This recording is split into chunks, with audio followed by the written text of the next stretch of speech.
Passion chrétienne.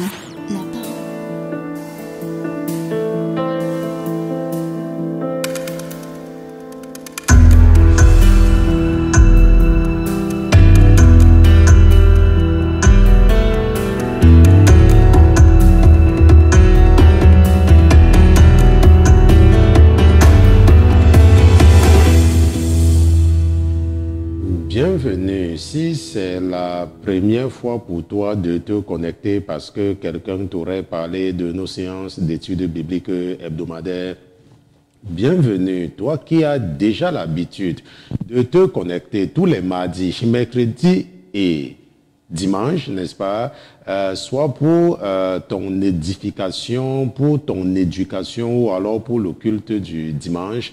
Bienvenue à tous ceux-là qui nous écoutent pour la première fois, n'est-ce pas, depuis l'Asie. Je pense particulièrement à ceux qui sont du côté de l'Inde, ceux qui sont du côté de la Chine. Je n'oublie pas bien sûr ceux qui sont, n'est-ce pas, très très loin du côté de l'Australie, malgré la dévastation des incendies. Je salue également ceux de la Nouvelle-Zélande, ceux de l'Australie, n'est-ce pas, les chrétiens qui vivent en Australie. Sachez que le Seigneur est avec vous. Nous saluons également ceux-là du côté de l'Afrique, l'Afrique centrale, l'Afrique de l'Ouest, l'Afrique de l'Est, l'Afrique du Nord, plus particulièrement ceux du Maghreb, la Libye, l'Algérie, le Maroc, l'Égypte. Nous n'oublions pas également ceux de la Corne de l'Afrique, le Kenya, l'Éthiopie, l'Érythrée. Je sais qu'il y a des francophones également de ce côté. Nous pensons bien sûr également à ceux de l'Afrique australe, donc le Zimbabwe, la Namibie, le Botswana, la République d'Afrique du Sud et le Swaziland. Je salue particulièrement ceux-là qui nous écoutent depuis le Canada, Montréal, Gatineau, le Québec. Nous n'oublions pas bien sûr ceux qui sont ici avec nous aux États-Unis.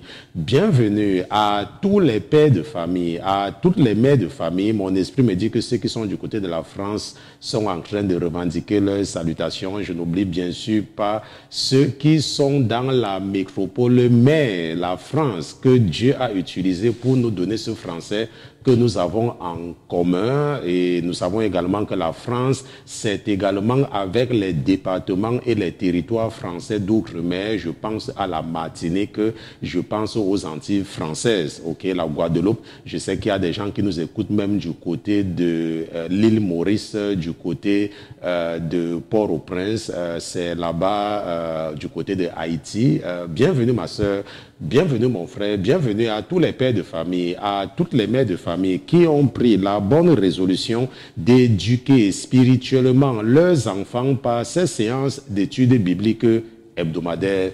Bienvenue ma soeur, bienvenue mon frère. Je remercie le Seigneur Jésus-Christ pour ta vie. Je remercie le Seigneur Jésus-Christ pour vos vies. Je le remercie d'avoir mis dans vos cœurs de vous intéresser aux choses spirituelles.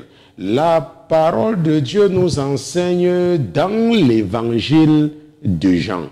Dans Jean chapitre 4, versets 23 et 24, la parole de Dieu dit « Mais l'heure vient, et elle est déjà venue, que les vrais adorateurs adoreront le Père en esprit et en vérité. Car le Père demande de tels adorateurs. » La parole de Dieu dit « Dieu est esprit et il faut que ceux qui l'adorent, l'adorent en esprit et en vérité. » La parole de Dieu dit que le moment est venu où les vrais adorateurs adorent Dieu en esprit et en vérité. La parole de Dieu dit que ce sont ceux-là que Dieu, n'est-ce pas, demande. La parole de Dieu dit que ceux qui veulent adorer Dieu doivent l'adorer en esprit et en vérité. La parole de Dieu dit que cette heure, c'est maintenant. Je ne sais pas comment l'ennemi t'amène toujours à vouloir quelque chose de physique pour te connecter à un esprit qui est invisible. Je ne sais pas comment l'ennemi t'encourage à garder toutes ces statues chez toi parce que selon toi, Jésus est une photo ou alors Jésus est un chapelet ou une croix. Je ne sais pas comment l'ennemi t'encourage à mettre tout ton espoir dans l'eau maudite qu'on t'a remis quelque part et tu ne passes pas le temps à lire et à méditer la parole de Dieu. Je ne sais pas comment l'ennemi t'encourage à partir au niveau des grottes de ceci, au niveau des grottes de cela, parce qu'on t'a dit que quelqu'un était parti là-bas et a rencontré un certain ange des ténèbres.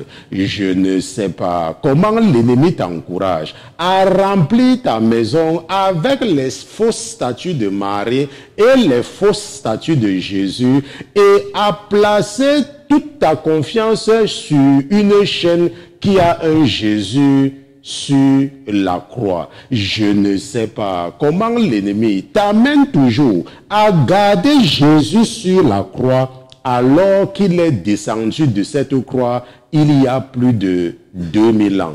Je ne sais pas comment l'ennemi s'arrange pour faire de toi un idolâtre. Mais ce soir, la parole de Dieu a mis dans le cœur de ton frère et serviteur que je suis de te dire que Dieu, on l'adore en esprit et un esprit est invisible. Dieu, c'est sa parole. Je remercie le Seigneur Jésus-Christ pour ta vie. Ce soir, nous allons continuer avec le livre de Job, qui est l'un des livres de la sagesse à côté des proverbes et du livre de l'Ecclésiaste. Nous allons donc méditer ce soir sur le chapitre 21 de ce livre de la sagesse et nous allons comprendre pourquoi les méchants vivent, vieillissent et croissent en force. Pourquoi les méchants vivent-ils, vieillissent-ils et croissent-ils en force? Ce sera le sujet de notre étude biblique de ce soir. Mais avant toute chose, avant de nous aventurer à utiliser la chair et le sang pour enseigner les princes et les princesses que vous êtes, nous allons d'abord nous assurer de la présence de notre patron dans ce studio. Mais comme notre patron n'est pas un patron ordinaire, comme il est Dieu, comme lui c'est Jésus-Christ de Nazareth, nous allons lui dérouler le tapis rouge et nous allons demander à tous les autres qui se trouvent dans les cieux, qui se trouvent sur la terre, sous la terre et sous la mer, de se taire le temps pour nous d'accueillir dans ce studio Jésus-Christ de Nazareth. Gardez l'écoute. À tout à l'heure. Pardon, Seigneur, pardon. Pour notre orgueil, nos résistances. Viens enlever nos suffisances et chasser notre arrogance. Pardon, Seigneur, pardon pour toutes nos pensées impures.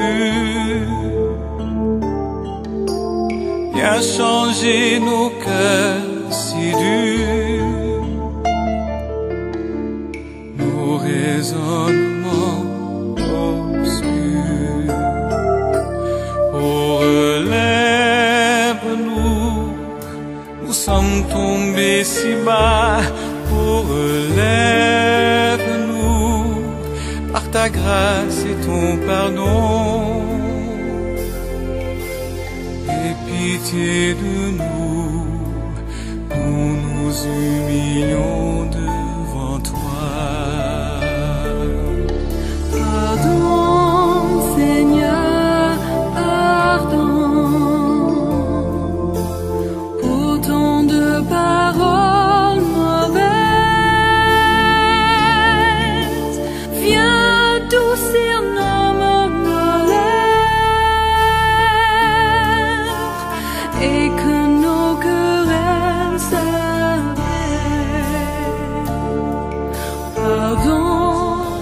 éternel, nous voici de retour en ta présence. Nous voici de retour en la présence du Dieu de la deuxième chance. Nous voici de retour en la présence du Dieu qui n'a pas hésité à mettre son royaume en péril pour nous démontrer son amour. Père éternel, nous ne venons pas vers toi avec la prétention d'être justes. Nous venons justement vers toi parce que nous savons que nous ne sommes que des pauvres pécheurs, parce que nous savons que nous t'avons certainement offensé en action, certainement offensé par omission. Nous avons certainement posé des actes qui ont amené tes ennemis à se moquer de toi. Papa, permets-nous, malgré tout cela, de venir nous asseoir à tes pieds afin que tu nous enseignes tes voies, afin que tu écrives tes lois dans nos cœurs. Père éternel, nous venons parce que nous voudrions que tu rappelles à nos âmes ce que tu avais déclaré dans les oreilles de Caïn. Tu avais dit à Caïn que le péché est constamment couché à la porte, mais qu'il doit dominer sur le péché. Papa, si nous ne venons pas vers toi, comment pourras-tu nous rappeler cela? Papa, rappelle-nous cela et ne te fatigue pas de nous, même lorsque nous péchons. Nous péchons, Papa, parce que nous sommes faibles. Ce n'est pas parce que tu ne déploies pas tous les moyens pour nous aider. C'est seulement à cause de cette chair. C'est seulement les convoitises de cette chair qui nous amènent toujours à t'offenser. Mais nous savons que tu es un Dieu bon et nous savons que tes bontés se renouvellent tous les jours pour ta créature. Papa, permets-moi de venir en ta présence avec ce troupeau nombreux que tu m'as confié. Permets-moi de te les présenter, Papa. Permets-moi, si j'ai trouvé grâce devant toi, permets-moi de te demander pardon pour eux. Papa, par la grandeur de ta miséricorde, pardonne. Papa, par la grandeur de ta bonté, pardonne à tes enfants, Papa. Par la grandeur de ta bonté, pardonne. Et ne leur impute pas tous leurs péchés. Papa, nettoie leur ardoise seulement pour démontrer à tous les autres qui se trouvent dans les cieux, sur la terre, sous la terre et même sous la mer, que tu es le même Dieu qui, lorsqu'il veut faire tomber la pluie, ne choisit pas seulement les toits de ceux qui le servent, mais fait tomber sa pluie même sur ceux-là qui l'insultent et même sur ceux-là qui renient même son existence. Père éternel, si tu peux faire tomber ta pluie sur ceux qui t'insultent, combien plus avec ceux mêmes-là qui prétendent te connaître, même s'ils sont toujours attirés par les convoitises de la chair. Éternel des armées, tu es Dieu et tu es le Dieu de l'amour. Tu es le Dieu qui nous a donné un commandement nouveau, le Dieu qui nous a dit que le commandement nouveau que je vous donne, c'est de vous aimer les uns les autres. Et nous savons que si tu nous as donné ce commandement, c'est parce que tu es le Dieu de l'amour et tu voudrais que nous t'imitions par amour. Nous prions donc, Éternel des armées, que cet amour soit notre portion ce soir. Nous prions, Papa, que ton amour pour nous t'amène à nous pardonner nos offenses, que ton amour pour nous t'amène à nous aider à toujours identifier les pièges que ce perdant de Lucifer met devant nous avec sa cohorte de démons. Éternel des armées, nous voici assis une fois de plus à tes pieds pour que tu nous enseignes. Enseigne-nous, Papa, mais ne nous enseigne pas dans un langage divin. Sinon, nous allons nous perdre et la chair va nous donner le prétexte de continuer à pécher parce que tu nous as parlé dans un langage divin. Papa, n'utilise non plus un langage angélique pour nous parler parce que la chair est toujours prompte à trouver des prétextes pour ne pas écouter la voix de son Créateur. Papa, utilise plutôt un langage humain et même le langage humain utilise un français qui est simple, un vocabulaire qui est simple, afin que nous puissions comprendre ce que tu voudrais communiquer à nos âmes. Je te dis déjà merci, Éternel des armées, de n'avoir pas méprisé notre rendez-vous de ce jour. Je te demande également pardon pour nos faiblesses. Je te demande pardon pour nos paresses. Je te demande pardon pour tous ceux-là qui sont connectés, Papa, et je prie qu'en ce moment même que jusqu'à la fin de cet enseignement, que le son et les ondes sonores de ma voix se transforment en un feu dévorant dans toutes les maisons qui sont connectées. Non seulement ceux qui sont connectés en direct, papa, même ceux qui écouteront cet enseignement demain, même ceux qui écouteront cet enseignement l'année prochaine, même ceux qui écouteront cet enseignement dans des générations à venir. Père éternel, aie pitié de tes enfants et démontre-leur la grandeur de ta miséricorde. Nous te remercions surtout pour l'esprit de la révélation que tu as déposé en nous. C'est au nom de Jésus-Christ que ton serviteur et tes enfants, d'une seule voix, nous te disons Amen, Amen, Amen.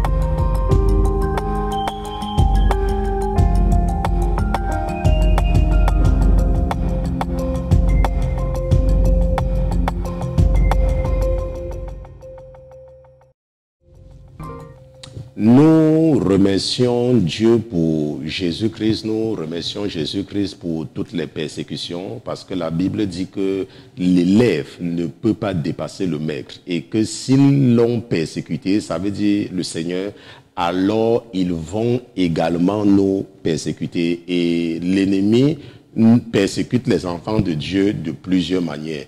Mais nous avons Jésus, c'est Jésus qui nous aide à ne pas être enflés d'orgueil dans la justice, qui nous aide à toujours nous humilier, n'est-ce pas? Parce qu'il n'y a que lui qui peut nous justifier. Il n'y a rien que tu puisses faire pour être droit devant Dieu. Ce n'est pas possible. C'est pour ça que Jésus, n'est-ce pas, est tout pour nous. Ok? Il est l'auteur et la fin de toutes choses. Il est le premier-né de la création et c'est le seul qui peut aller devant le Créateur des cieux, n'est-ce pas, pour intercéder pour nous. Et c'est d'ailleurs ce qu'il fait tous les jours. Mais il faut que tu apprennes à t'appuyer sur Jésus-Christ, pas sur ta justice. Ok? Je sais que j'ai reçu une question à la suite, n'est-ce pas, du témoignage de notre sœur et puis par rapport à l'enseignement que j'ai fait sur le fait que Dieu est invisible. Mon épouse va certainement partager mon écran pendant que je parle. Elle va me mettre en bas pendant que ceci est en train de défiler. Et le frère, n'est-ce pas, qui posait la question, n'est-ce pas, attirait mon attention sur quelque chose que j'ai dit concernant le fait que Dieu soit invisible. Ce que nous devons comprendre, n'est-ce pas, vous allez regarder en même temps, n'est-ce pas, cette vidéo, et pendant que je parle, c'est qu'il faut comprendre que Dieu, personne ne l'a jamais vu. On se comprend. Et Dieu, c'est le Père, le Fils et le Saint-Esprit. C'est ça qu'on dit Dieu. Ok, c'est un peu comme le soleil. Lorsque nous regardons le soleil, n'est-ce pas, nous parlons du soleil. Ce que nous voyons en fait, n'est-ce pas, c'est la lumière que le soleil émet. N'est-ce pas, c'est la lumière du soleil. Si nous nous arrêtons ici, lorsque quelqu'un dit que j'ai vu le soleil, ok, en fait c'est la lumière du soleil. Ça veut dire que c'est la réflexion. Et la Bible dit que Jésus est l'image. Ça veut dire que quand on voit le soleil comme ça, n'est-ce pas, quand on voit Jésus, n'est-ce pas, c'est Dieu. Ça veut dire que c'est Dieu qu'on a vu. Parce que lui, c'est la manifestation. La Bible dit qu'il est la manifestation du Dieu qui est invisible. C'est-à-dire quand tu dis que j'ai vu le soleil, quand tu vois Jésus, c'est comme tu as vu le soleil. Mais le soleil a la chaleur. On se comprend. Et la chaleur peut être comparée au Saint-Esprit. Et cette chaleur, personne ne l'a vue. Personne n'a jamais vu la chaleur, mais nous ressentons la chaleur. C'est comme nous ressentons la présence du Saint-Esprit, parce que le Saint-Esprit vit en nous. Et nous ressentons sa présence par les actes que nous posons.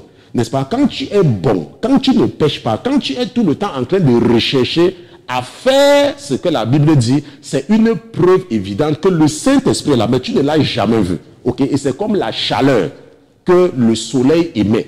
Quand tu sens la chaleur, même si tu es dans la maison, tu vas dire qu'il y a le soleil dehors, n'est-ce pas? Maintenant, et quand tu sors et tu regardes au ciel et tu vois quelque chose, c'est la lumière du soleil que tu vois. Mais le soleil en lui-même, n'est-ce pas? Personne n'a jamais vu le soleil. On se comprend? Tout ce que les scientifiques nous montrent, ce n'est qu'une modélisation. Puisque ce qui produit cette lumière-ci, personne n'est jamais parti voir ça. Personne ne peut même s'approcher de ça.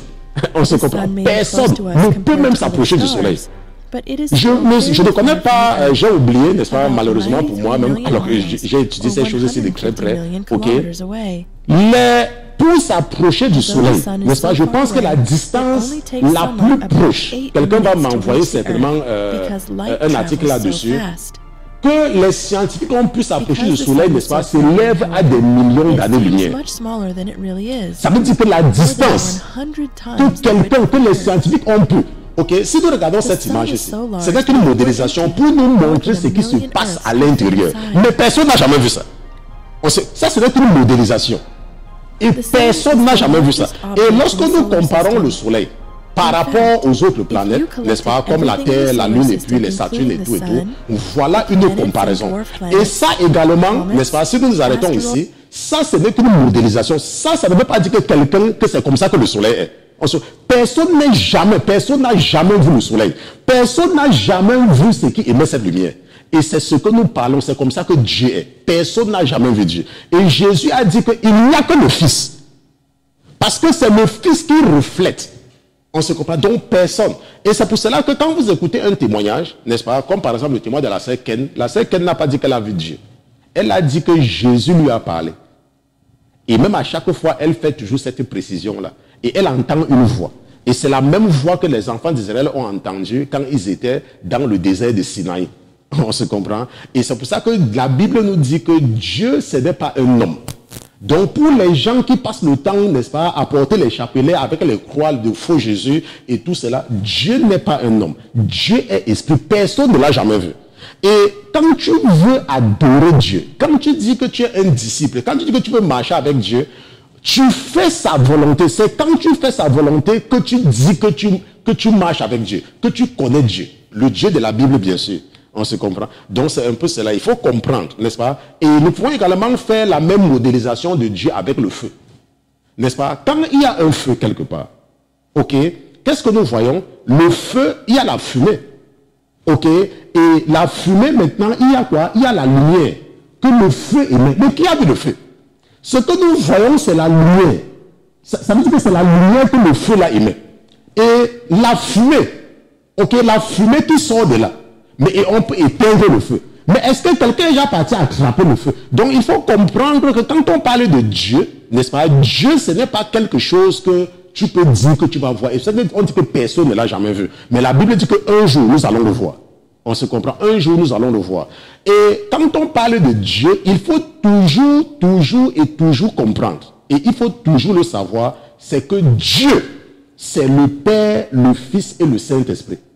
Ok? Et le Père là, personne ne l'a jamais vu. Parce qu'en anglais, si tu comprends l'anglais, on appelle ça le Godhead. The Godhead. C'est la partie que personne n'a jamais vue. Et Jésus, c'est cette image-là. Et le Saint-Esprit, j'ai expliqué, c'est lui qui nous enseigne. Le Saint-Esprit, c'est notre enseignant. C'est le Saint-Esprit qui nous aide à comprendre la parole de Dieu. Mais si tu enlèves Jésus, ce n'est plus Dieu. Si tu enlèves le Saint-Esprit, ce n'est plus Dieu. Si tu enlèves le Père, ce n'est plus Dieu. Si tu enlèves, on se comprend, Dieu, c'est le Père, le Fils et le Saint-Esprit. Et si tu n'arrives pas à comprendre cela, c'est parce que tu n'es pas encore au niveau de comprendre. Ok, c'est parce que, et c'est pour cela que je conseille toujours à ceux qui viennent d'accepter le Jésus-Christ de se limiter à Jésus. Ok, et de ne pas aller chercher là où le diable va profiter de leur ignorance pour les attraper. Ok, limite-toi à Jésus-Christ. Oublie même le Saint-Esprit et oublie le Père. Limite-toi à Jésus. Pourquoi? Parce que la Bible dit qu'il y a trois qui rendent témoignage. Ok, il y a trois qui rendent témoignage. Donc, et Dieu, ce n'est pas comme tu vas dire que si tu pries seulement Jésus, alors le Saint-Esprit et le Père vont se fâcher. Ce n'est pas ça. Parce qu'ils sont un. Donc, en te limitant en Jésus, ça ne change rien. Mais si tu peux comprendre comme je t'explique, tant mieux pour toi. On se comprend. Si tu peux comprendre comme je t'explique. Mais si tu ne peux pas, limite-toi à Jésus. Maintenant, si tu vois que Jésus est trop compliqué, n'est-ce pas, tu peux, n'est-ce pas, t'adresser au Saint-Esprit. Mais maintenant, ce qu'il faut comprendre, pourquoi est-ce que tu ne peux pas te limiter au Saint-Esprit? Parce que la Bible dit que personne ne peut aller au Père sans passer par Jésus.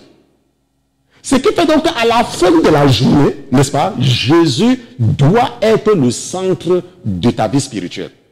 Puisque personne ne peut aller au Père sans passer par Jésus. Jésus, c'est le seul qui nous donne accès aux deux autres. Et c'est pour ça que Jésus a dit à ses disciples qu'il est préférable pour vous que je m'en aille, pour que le Saint-Esprit vienne. Parce que si le Papa ne peut pas venir.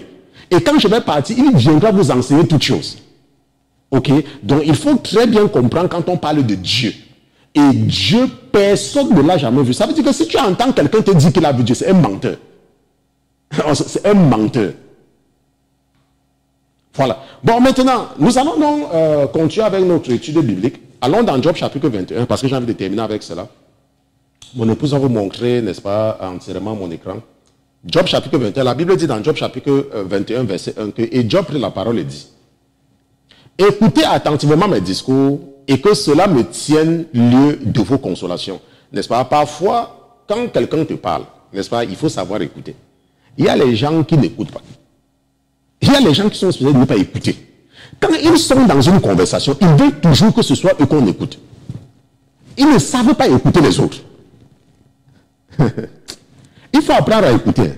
Il faut aussi apprendre quand quelqu'un te parle de ne rien dire. Quelqu'un te parle, ne dit rien. Il faut apprendre quand quelqu'un vient te poser son problème, de ne rien dire, d'écouter seulement la personne.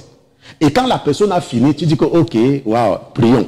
On se comprend. Parce qu'il y a des gens qui veulent toujours dire quelque chose.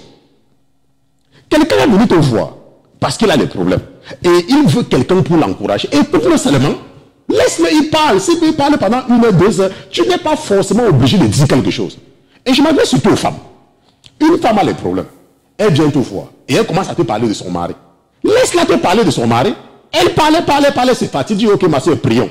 Mais il y a les femmes que quand une femme les parle de leur mari, appelle la femme, là, dit que non. Mon mari, elle aussi, elle veut dire quelque chose. Est-ce que tu es obligé de parler de ta part? Écoute ta soeur, tu fermes ta bouche. Hein? Vraiment. Le verset 3. La Bible dit que supportez-moi et je parlerai. Et après que j'aurai parlé, tu te moqueras. Donc même si la personne a tort, laisse, ne dis rien. On se comprend, ne dis rien. Maintenant, et la Bible dit au verset 4 que, mais est-ce à un homme que s'adresse ma plainte? Et comment ne perdrai-je pas toute patience? On se comprend? Quand par exemple quelqu'un vient te voir, tu es un homme de Dieu, tu es une femme de Dieu, laisse-moi te dire, quand quelqu'un vient te voir, ce n'est pas toi que la personne vient voir. La personne vient vers toi parce que quelque chose dans la personne l'a envoyé vers toi. Dans la réalité, la personne ne s'adresse pas à toi, la personne est en train de s'adresser à son Dieu. Et tu n'es pas obligé de dire quelque chose. Parce que toi, ce n'est pas toi que la personne est venue voir. Pour que la personne est en train de te poser son problème, et toi tu commences à prendre les exemples sur tes enfants ou sur... Attends, il faut le laisser. La personne est venue, la personne est en train de verser son problème devant son Dieu. Je m'adresse surtout à certains pasteurs qui ne savent pas écouter les gens. Il faut apprendre à écouter. Vous voyez pourquoi? C'est pour ça que je n'aime pas que les gens m'appellent. Parce que quand les gens m'appellent, moi j'aime souvent écouter. Et j'ai constaté, comme je vous écoute là, n'est-ce pas, ça vous fait du bien. C'est pour ça que quand vous appelez, j'écoute seulement. Et je sais qu'il y a même parfois les gens qui vont m'appeler, ils vont parler, et ils vont aller raconter que oh, j'étais avec le pasteur Christian, il m'a dit, alors que je n'ai pas ouvert la bouche. Pourquoi? Parce que quand quelqu'un te parle, tu n'es pas forcément obligé de dire quelque chose. Et la personne, ça lui fait du bien. Et après, la personne est contente. Et la personne n'a pas fait un bon rapport. Alors que tu n'as même rien dit. Donc, il faut apprendre à ne pas toujours dire quelque chose. Il y a les gens que quand on les parle, c'est comme si leur bouche démangeait. On n'a pas commencé à les parler pendant 2 minutes. Que la bouche commence à... pour pouvoir dire quelque chose. Ferme ta bouche. Laisse l'autre personne te parler. Même si la personne parle pendant 1 heure. Écoute seulement. Écoute seulement. On se comprend. Et tu n'es pas obligé de dire quelque chose. Maintenant, et tu seras surpris pourquoi les gens ne t'appellent même pas. Pourquoi? Parce que quand les gens t'appellent, ils se rendent compte que tu ne les laisses pas parler. Et c'est pour ça que quelqu'un va t'appeler une fois, la personne va se rendre compte, la personne va t'appeler, la personne ne va plus jamais t'appeler. Pourquoi? Parce que tu es tellement égoïste, c'est-à-dire que tu es tellement focalisé sur toi que tu n'as pas le temps d'écouter les autres. Donc il faut apprendre à fermer ta bouche et écouter quand quelqu'un te parle. On se comprend? Même si la personne a tort, il faut laisser. Laisse. Quand la personne finit maintenant, parfois tu peux dire quelque chose, parfois tu dis que ok, on se comprend, tu dis que ok, voilà. Maintenant, qu'est-ce que le verset 5 dit? Le verset 5 dit que regardez-moi et soyez étonnés et mettez la main sur la bouche. Comme j'y pense, je suis éperdu et un frisson saisit ma chair. Pourquoi les méchants vivent-ils? Vieillissent-ils et croissent-ils en force? Ok, maintenant, ne perdons pas de vue que c'est Job qui parle. Ça, ce n'est pas Dieu qui est en train de parler. Ça, c'est Job qui est en train de parler. On se comprend. Et Job dit, avant de dire cela, il a dit que quand j'y pense, je suis éperdu et un frisson saisit ma chair. Ça veut dire que c'est ce qu'il a constaté. Mais ce n'est pas la pensée de Dieu. On se comprend. Maintenant, pourquoi les méchants vivent-ils? Vieillissent-ils et croissent-ils en force? C'est ce que beaucoup d'entre nous, n'est-ce pas, c'est ce que nous disons chaque fois. Mais il y a les gens qui ne partent pas à l'église et leur vie donne. Il y a une de vos sœurs qui m'appelait un jour. Elle me dit, mais pasteur Christian, ça fait longtemps que je viens à l'église, je paye ma dîme, je donne mes offrandes, et tout, et tout, et tout. Depuis, je cherche le mari, je ne vois pas. Alors qu'il y a mes copines qui ne viennent pas à l'église, elles partent en boîte de nuit, n'est-ce pas? Elles ont les maris, elles ont les enfants. Moi aussi, je vais cesser de venir à l'église. Et ça, une fois, il m'avait appelé pour me dire ça. Pourtant, cette même personne-là était mariée, et elle a abandonné son mari. Et elle veut que Dieu lui donne un autre. Vous voyez comment le diable trompe les gens? Vraiment. Et la Bible dit au verset 8 que leur postérité s'établit devant eux, avec eux, et leurs rejetons sont sous leurs yeux. En parlant du méchant. Leurs maisons sont en paix, à l'abri de la crainte, et la verge de Dieu n'est pas sur eux. Bien évidemment, ça c'est Job qui parle, parce que nous savons que ce n'est pas vrai. On se comprend. Et la Bible dit que leur taureau n'est jamais impuissant. Leurs génisses veulent et n'avortent pas. Ils font courir devant eux leurs enfants comme un troupeau et leur progéniture bondit. Ils chantent avec le tambourin et la harpe. Ils s'égaient au son du hautbois. Ils passent les jours dans le bonheur et ils descendent au sépulcre en un moment. Et cependant, ils ont dit à Dieu, éloigne-toi de nous. Nous ne voulons pas connaître tes voies. Qu'est-ce que le Tout-Puissant pour que nous le servions? Et que gagnerons-nous à le prier? On se comprend? Et la Bible dit que voici, leur bonheur n'est-il pas en leurs mains? Que le conseil des méchants soit loin de moi, bien évidemment. Combien de fois arrive-t-il que la lampe des méchants s'éteigne et que leur ruine vient sur eux? Que Dieu leur partage leur lot dans sa colère. Qu'ils soient comme la paille au souffle du vent et comme la balle enlevée par le tourbillon. Vous dites, Dieu réserve la peine à ses enfants, mais qu'il le punisse lui-même afin qu'ils le sentent. Ok? Parce que ce qu'on voit, c'est que Job est en train d'exprimer quelque chose. Et ici, là, n'est-ce pas, ce qu'on répond à Job, ce que l'esprit en train de répondre à Job, c'est, Job est en train de dire ce que les gens disent. Ok? Et ce qui est vrai. Que Dieu réserve la peine aux enfants du méchant. Mais, Job dit que non, que le fait que les enfants du méchant vont souffrir, que ce n'est pas assez, il faut que le méchant lui-même souffre. Avant de mourir. Ok? Et la Bible dit au verset 20 que qu'il voit de ses propres yeux sa ruine, qu'il boive la colère du Tout-Puissant, n'est-ce pas? Car que lui importe sa maison après lui, quand le nombre de ses mois est tranché. On se comprend? Et nous allons terminer au verset 26. Enseignera-t-on la science à Dieu, lui qui juge ceux qui sont élevés?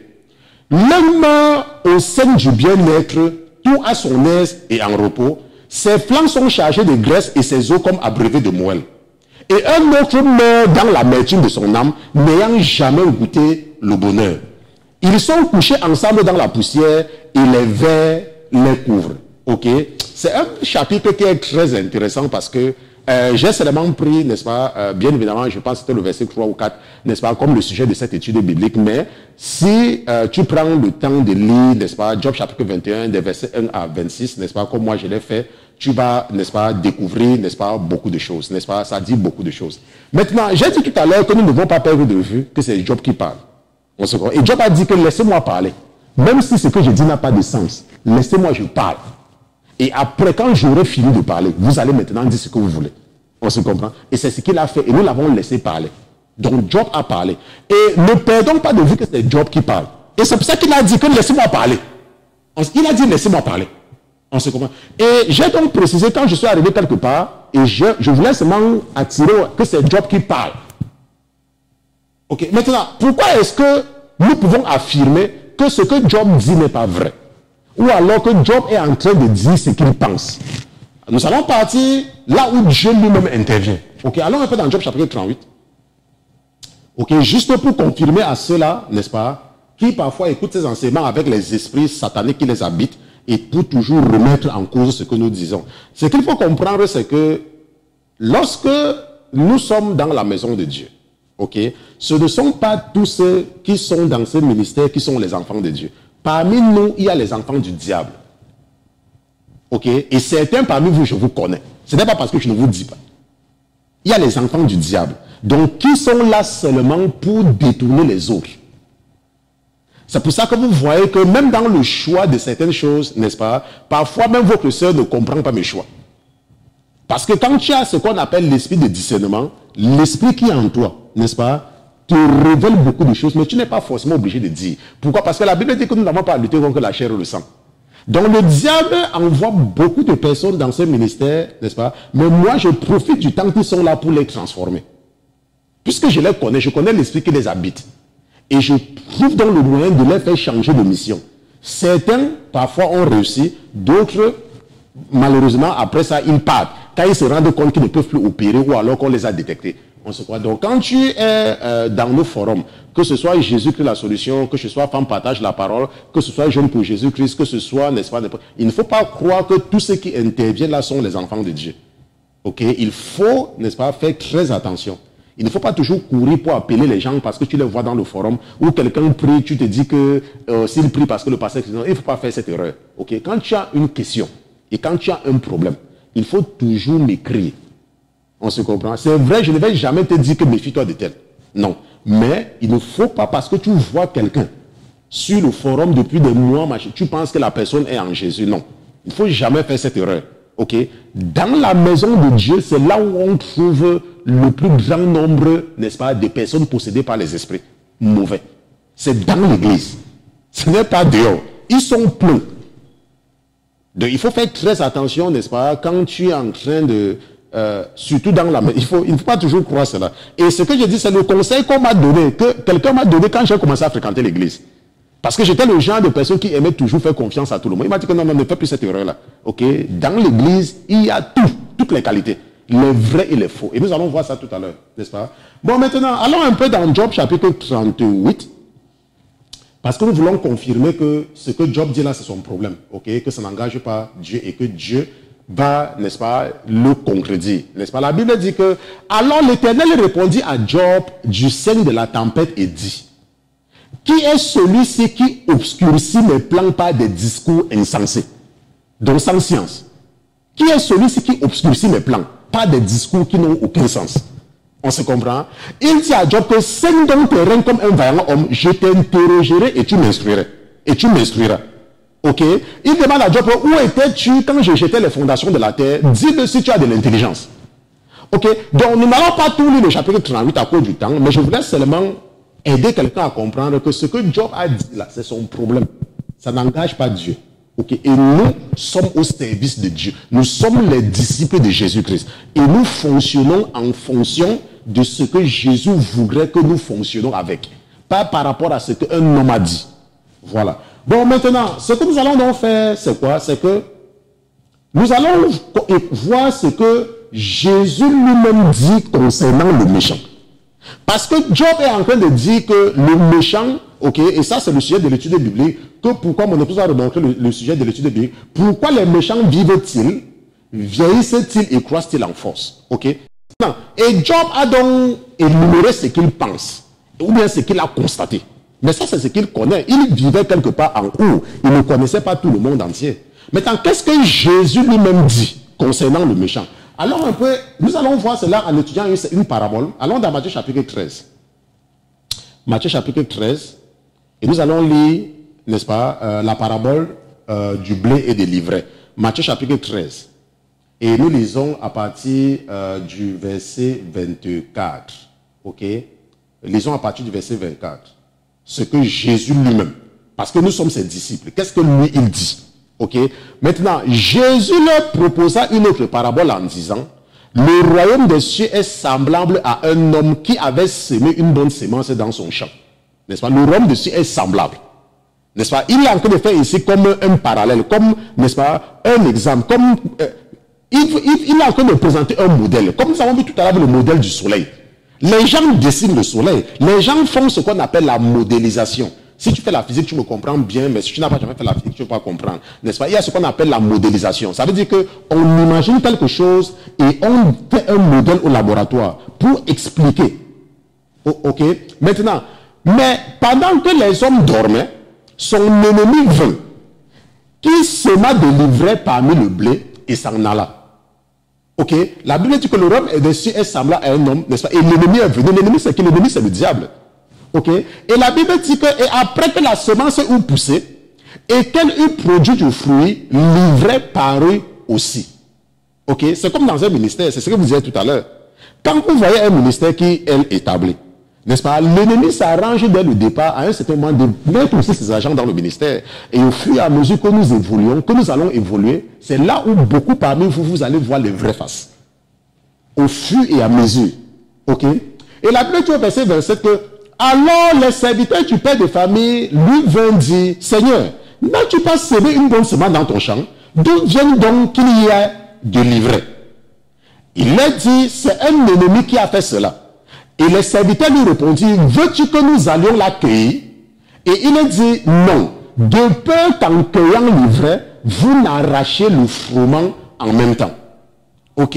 Laissez-les croître tous deux ensemble jusqu'à la moisson. Et au temps de la moisson, je dirai au moissonneur, cueillez premièrement l'ivraie et liez-la en faisceau pour la brûler, mais assemblez le froment dans mon grenier. On se comprend? Donc ça, c'était la suite. Ça, c'est jusqu'au verset 30. N'est-ce pas? Jésus nous raconte quelque chose de simple ici. Là. Ok, c'est une parabole qui est simple. Je vous ai dit qu'on parle de parabole, pourquoi? C'est nous qui appelons ça parabole.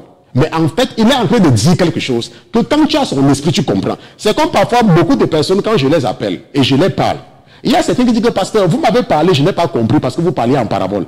Mais pourtant, j'étais en train d'exprimer quelque chose. N'est-ce pas? Donc parfois, pourquoi les gens appellent ça parabole? C'est parce qu'ils ne comprennent pas. Et Jésus a dit que vous ne pouvez pas comprendre parce que vous n'avez pas encore le Saint-Esprit. Mais nous qui sommes à la fin des temps, nous avons le Saint-Esprit en nous. C'est pour cela que nous comprenons les paraboles de Dieu. Pourquoi? Parce que le Saint-Esprit vient en nous. Parce que Jésus avait dit qu'eux ne pouvaient pas comprendre. Parce qu'il fallait que le Saint-Esprit vienne. Et pour leur expliquer. Donc ce n'est pas une question que tu prends la Bible et tu lis. Et tu crois que tu comprends. Tu peux lire la Bible et comprendre la Bible de façon littéraire. Ou bien de façon littérale. Mais pour comprendre la mentalité, pour bien comprendre les Écritures, il te faut l'Esprit de Dieu. Et cet Esprit de Dieu, ça ne se donne pas à n'importe qui. Dieu ne donne pas sa grâce. Ça veut dire qu'il regarde et il le donne. Il dit, ok, celui-ci mérite, il donne. Celui-ci je veux, il donne. Celui-ci je veux, il donne. C'est lui, parce qu'il est Dieu. Il donne à qui il veut, pour comprendre. Donc il y a des gens parfois qui lisent la Bible, ils ne comprennent rien. Et ils sont dans l'église depuis des années, mais ils n'ont rien compris. On se comprend. Ils n'ont rien compris. Maintenant, il faut comprendre que l'intelligence que Dieu t'a donnée, ok, c'est pour te condamner avec. Pourquoi? Parce qu'il y a des gens qui sont intelligents, qui peuvent bien lire, mais qui ne lisent pas et se contentent, n'est-ce pas, des doctrines des gens qui... Ils se contentent des doctrines des autres. Vous voyez un peu? Ça veut dire quoi? Ça veut dire qu'il y a des gens qui peuvent lire, mais qui ne lisent pas. Et maintenant, pourquoi est-ce que Dieu s'est arrangé pour que certaines personnes ne savent pas lire? Parce que Dieu veut utiliser les gens qui ne savent pas lire et qui font sa volonté pour te condamner, toi qui connais lire et qui écoute quelqu'un d'autre. Est-ce que tu comprends? Parce qu'il y a des gens qui ne savent pas lire, mais qui connaissent la vérité. Hein? Ils ne savent pas lire, mais ils ne savent ce qui est vrai. Je ne sais pas, parce que Dieu les a donné, il y a quelque chose en eux qui les fait rejeter ce qui n'est pas vrai.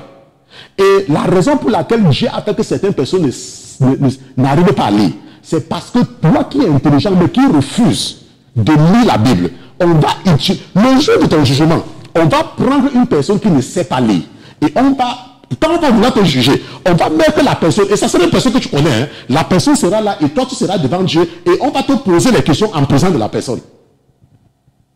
Et c'est là où toi-même, tu vas commencer à pisser sur toi-même. Tu vas commencer à pisser sans que personne ne te fasse pisser. Et avant qu'on te dise, avant qu'on ne te jette dans le feu. On se comprend. Bon, maintenant, nous voyons dans cette parabole, n'est-ce pas, où Dieu est en train de parler de quelque chose.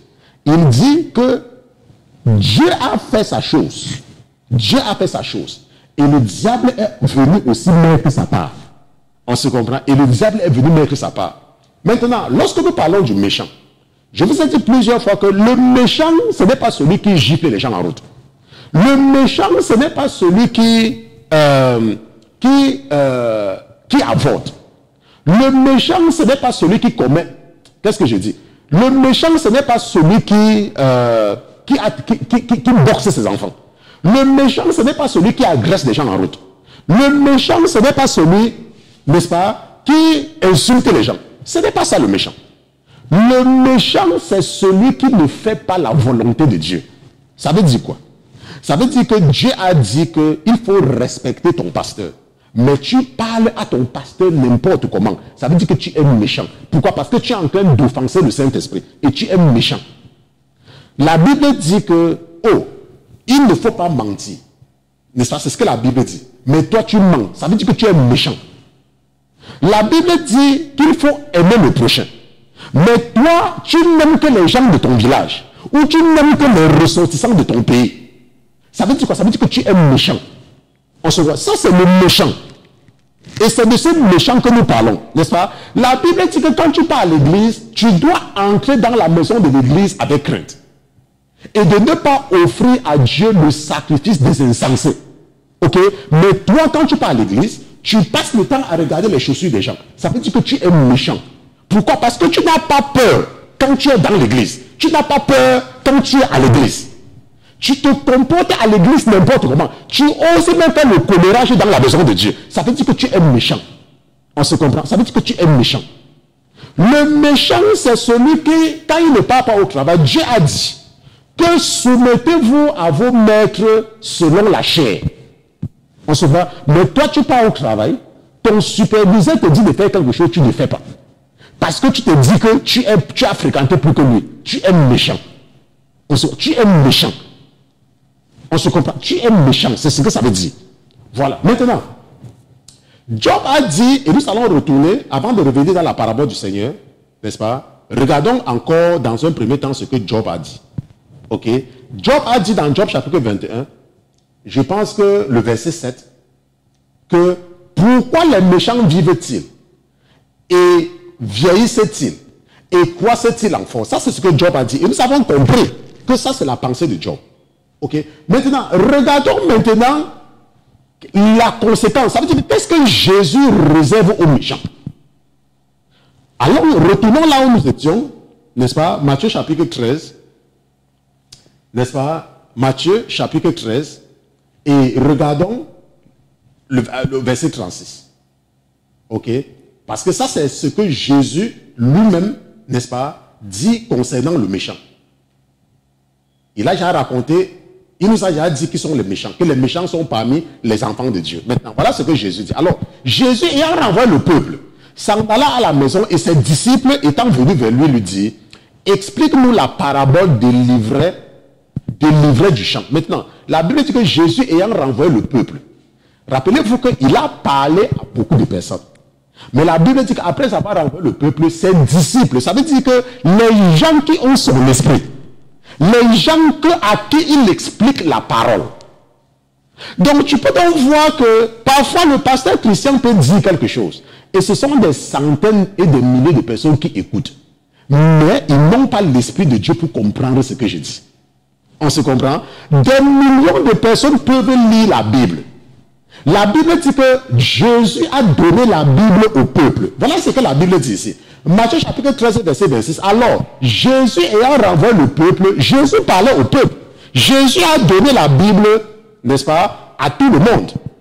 On se comprend? Jésus a donné la Bible à tout le monde. On se comprend? Mais il n'y a que ses disciples qui comprennent ce qu'il veut dire. Et la Bible dit qu'étant venu vers lui, il a dit, explique-nous la parabole du champ. Et maintenant, il répondit, il a dit, celui qui sème la bonne semence, c'est le Fils de l'homme, Jésus-Christ. On se comprend? Le champ, c'est le monde. La bonne semence, ce sont les enfants du royaume. L'ivraie, ce sont les enfants du malin. Ça veut dire que ceux qui refusent, l'ennemi qui l'a sémé, c'est le diable. La moisson, c'est la fin du monde. Et les moissonneurs sont les anges. On se comprend?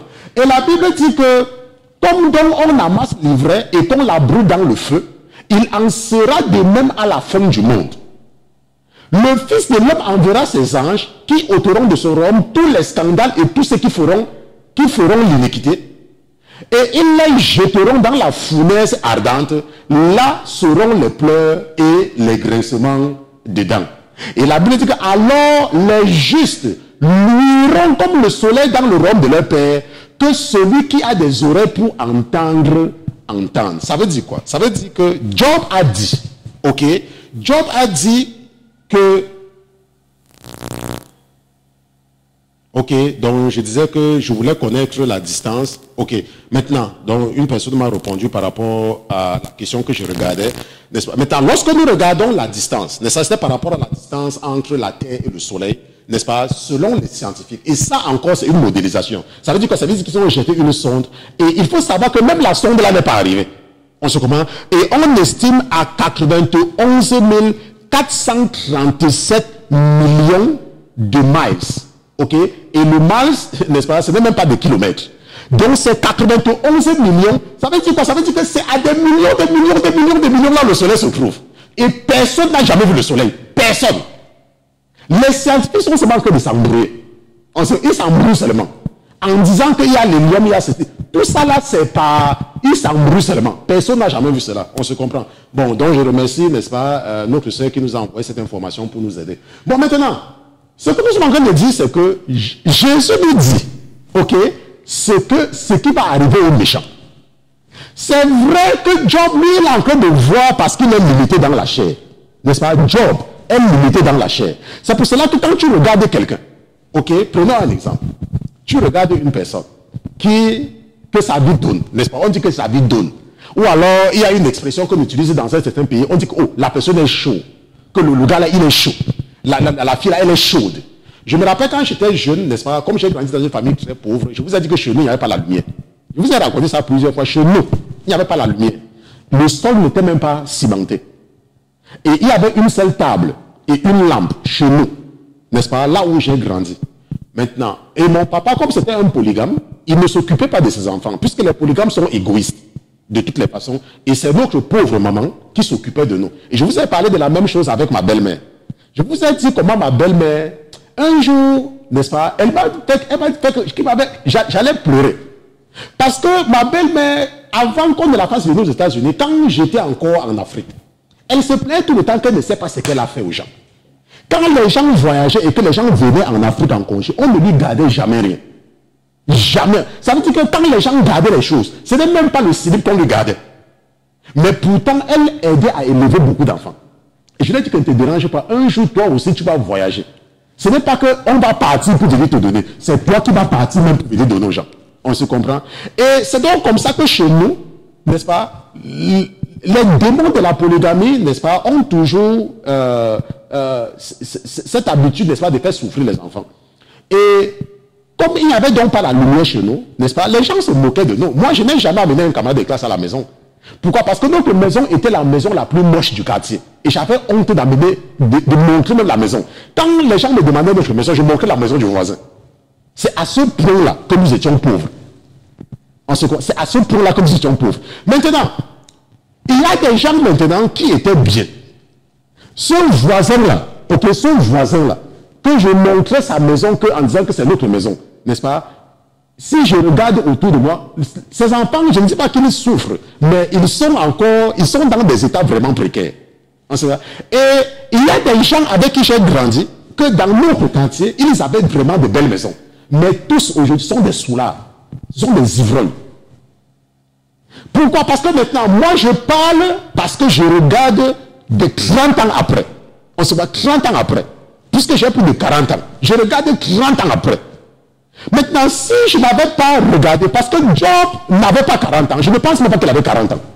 Parce que si nous regardons la vie de Job, on dit qu'après ça, Job va encore avoir les enfants et les enfants et les enfants. Donc je ne sais même pas. Peut-être qu'il était dans la quarantaine ou la cinquantaine. Supposons qu'il avait 40 ans. Ok, puisque la Bible n'en parle pas. Donc Job fait, n'est-ce pas, un jugement par rapport à ce qu'il a déjà vu. Mais nous savons très bien que le méchant peut même réussir et mourir. Mais le véritable problème, n'est-ce pas, ce sont ses enfants. Maintenant, lorsque Dieu parle de la récompense, Dieu, lui, il ne regarde pas la réussite maintenant là. On se comprend? Dieu ne regarde pas maintenant. Ça veut dire quoi? Ça veut dire que les gens peuvent croire que tu es riche.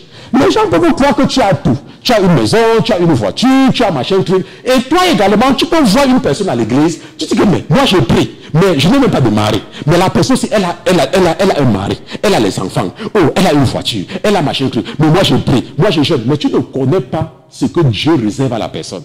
Jésus nous aide, n'est-ce pas, à connaître la récompense. Ça veut dire que la fin du méchant. Et nous allons retourner sur ce que Jésus lui-même dit, n'est-ce pas? Jésus dit, quelque part ici, là, n'est-ce pas? Il dit que l'ennemi qu'il a semé, c'est le diable. Ça veut dire que les méchants, ce sont les enfants du diable, même s'ils sont dans l'église. Pourquoi? Parce que la Bible dit que quoi? Que Satan, c'est le père du mensonge. Et il a dit que vous servez votre père qui est un menteur dès le départ. Donc, quand tu dis que tu es chrétien, n'est-ce pas, un faux chrétien, et que tu mens, ça veut dire que ton père c'est le diable, puisque un menteur est méchant. Si par exemple, la Bible dit que le diable il est méchant, le diable c'est un meurtrier.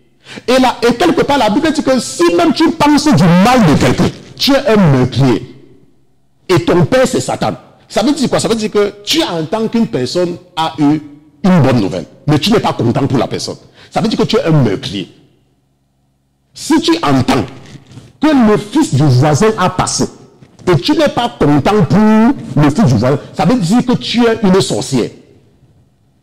Est-ce que tu m'écoutes? Parce que parfois les gens pensent que les sorciers, ce sont les gens qui habitent dans les marécages.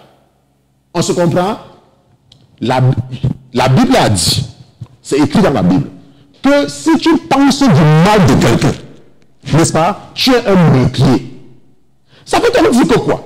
Ça veut dire que la voisine, la fille de la voisine va se marier.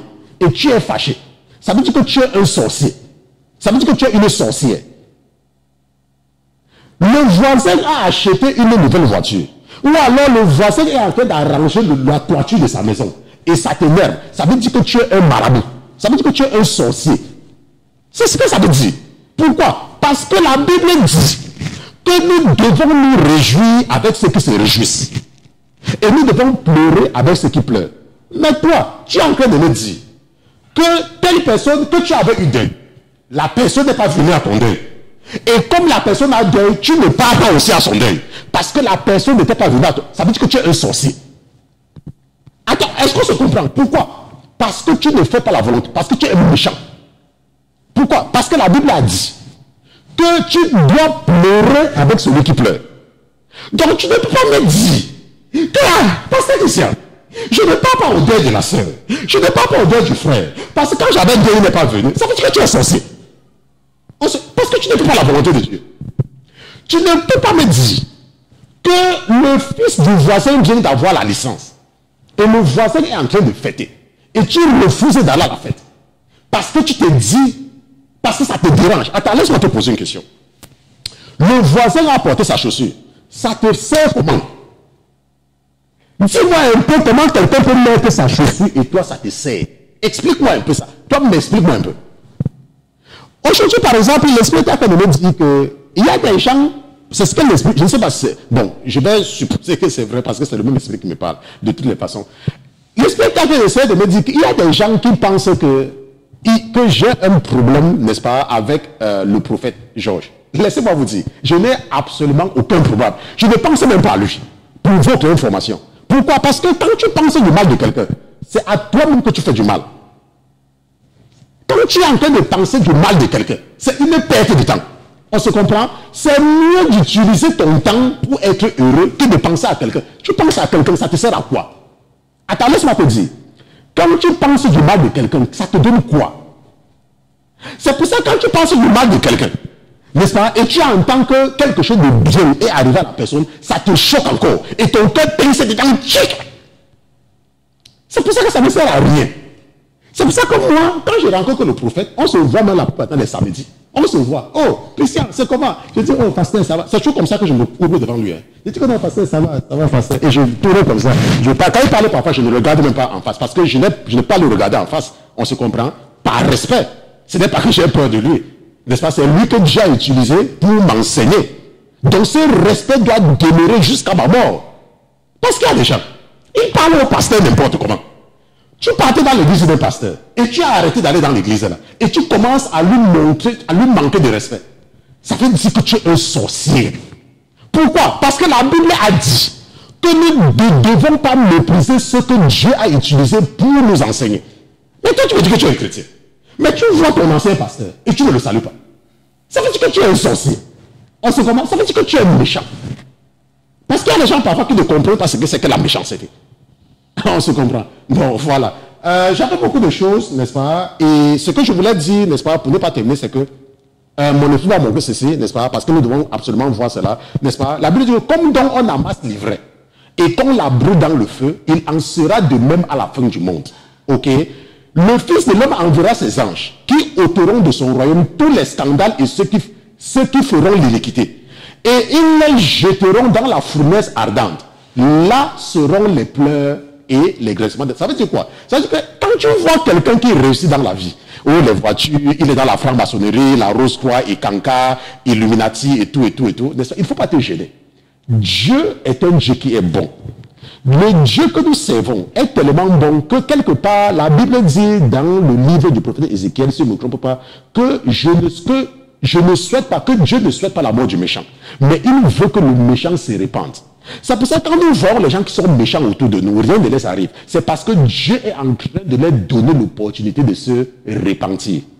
Mais malheureusement, beaucoup pensent que ce n'est pas faiblesse.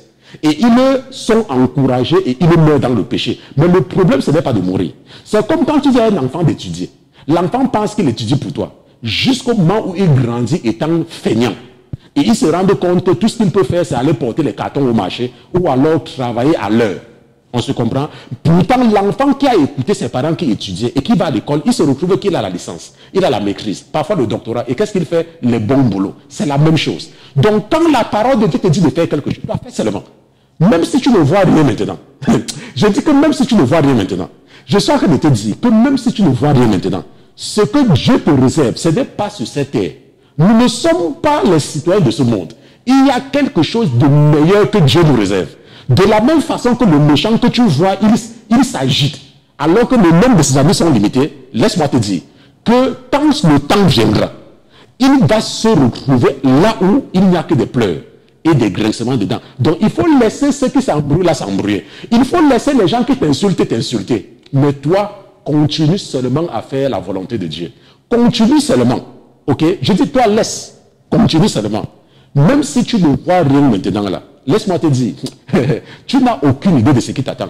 Lorsque votre sœur sera ici, elle va, n'est-ce pas, et je souhaite que le Seigneur lui accorde encore cette grâce de nous montrer encore beaucoup de choses, n'est-ce pas, au paradis, pour que vous essayez de comprendre, n'est-ce pas, ce que Dieu réserve à ses enfants, n'est-ce pas. Je prie vraiment que le Seigneur nous accorde cette grâce-là, ok, nous accorde cette grâce. Et comme c'est elle, n'est-ce pas, qui l'utilise ces jours-ci pour nous encourager, je souhaite avant que elle ne soit, n'est-ce pas, dans ce studio, que le Seigneur nous montre plus. Et tu vas voir que tu ne paies rien.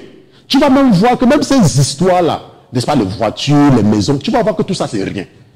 Tu vas voir que tout ça, c'est rien. On se comprend. Donc, il y avait d'autres choses que j'avais prévues, mais comme je n'ai pas envie de faire cette série en deux, je vais seulement faire ça en une seule série. Nous allons nous arrêter ici, n'est-ce pas, pour aujourd'hui. Je n'étais pas en studio hier parce que hier, j'étais en train de travailler ici au studio et j'étais vraiment très fatigué, n'est-ce pas. Je ne pouvais pas venir me placer devant vous pour vous raconter du n'importe quoi. Et c'est pour cela que comme j'ai travaillé, ce n'est pas que je n'ai pas travaillé, ok, ne peut pas aller dire que le pasteur n'était pas en studio mardi et que le pasteur doit être en studio demain. J'étais ici. Je travaille ici au studio, je n'ai pas seulement enseigné. Donc, pardon, ne pas m'accuser là-bas, n'est-ce pas, chez notre père, que, il ne veut pas nous enseigner. Ok, j'étais ici. Voilà. Et aujourd'hui, on va seulement se voir ce mercredi, ok, je ne serai pas en studio demain, et nous allons nous voir pour le culte du dimanche, ok, qui est toujours 2 fois. Je peux enseigner 3 fois, je peux enseigner 2 fois, n'est-ce pas, j'enseigne en fonction, n'est-ce pas, de la force que, n'est-ce pas, votre Père, n'est-ce pas, me donne. Nous sommes arrivés au terme de l'étude biblique de ce soir. Si c'était la première fois pour toi de te connecter, nous sommes la Sainteté FM, la Sainteté Télévision, nous sommes un ministère d'enseignement et d'édification. Nous ne sommes surtout pas un ministère évangélique. Si tu nous as écoutés pour la première fois, n'est-ce pas, et que tu as et que tu es une femme, n'est-ce pas, nous avons un groupe de femmes qui s'appelle femmes partagent la parole. Nous avons également une église locale, n'est-ce pas? Et pour le culte du dimanche, tu peux te joindre à nous. Notre culte, c'est de 10h à 12h30. Et si tu vis à Newark, ça c'est dans le New Jersey aux États-Unis, n'est-ce pas? Notre numéro de téléphone, bien sûr, 347 249 55 46. Si tu es une femme et tu veux, n'est-ce pas, faire partie des femmes qui sont intéressées à la lecture, n'est-ce pas, de la parole de Dieu, nous avons un groupe qui s'appelle Femmes Partagent la Parole, et tu peux nous écrire à Femmes Partagent la Parole à la sainteté.com. Ce que les femmes font là-bas, c'est qu'elles apprennent à mémoriser les versets bibliques, et elles ont également les débats entre elles. Et elles ont une émission, même comme je ne suis pas autorisé à participer à cela, n'est-ce pas, ça s'appelle Secret d'amour, n'est-ce pas, ça c'est entre les femmes vraiment, ok. Secret d'amour, ça veut dire que comment est-ce qu'elles exploitent la parole de Dieu pour, n'est-ce pas, vous savez que les femmes, n'est-ce pas, c'est souvent intéressant, même comme je ne participe pas, moi on me dit quand même que c'est intéressant. Et ce sont les samedis.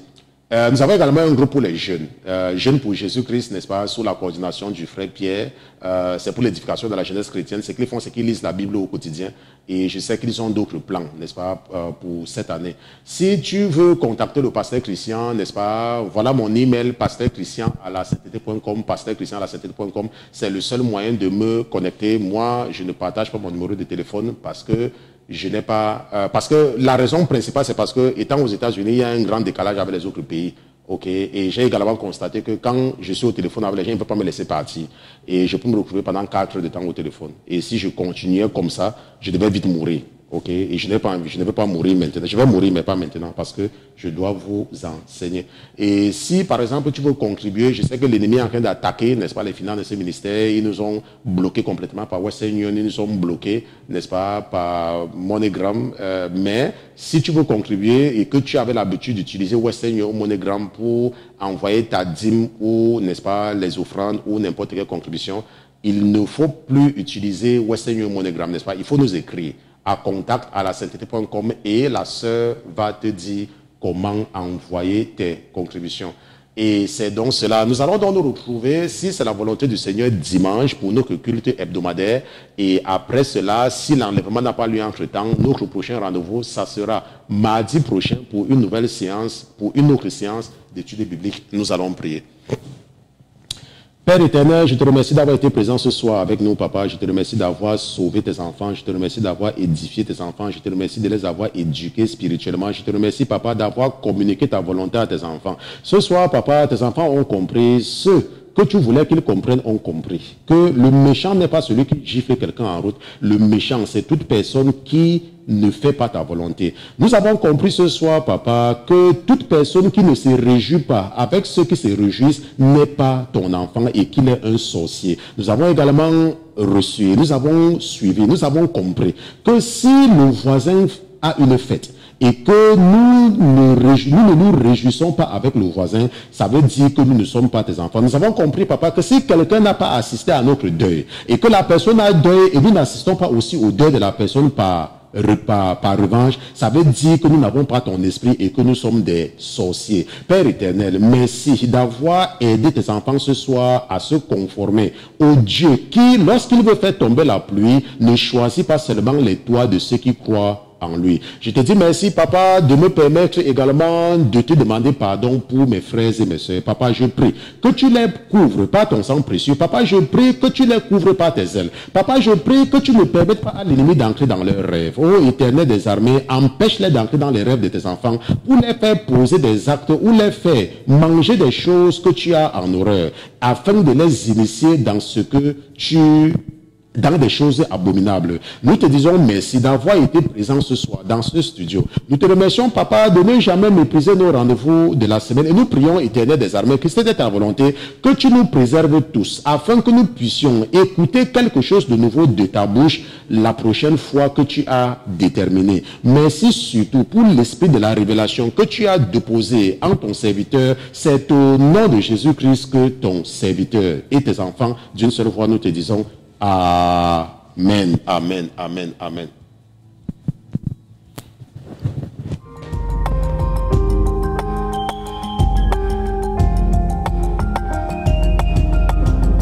La Sainteté FM, votre station chrétienne. La parole de Dieu non diluée.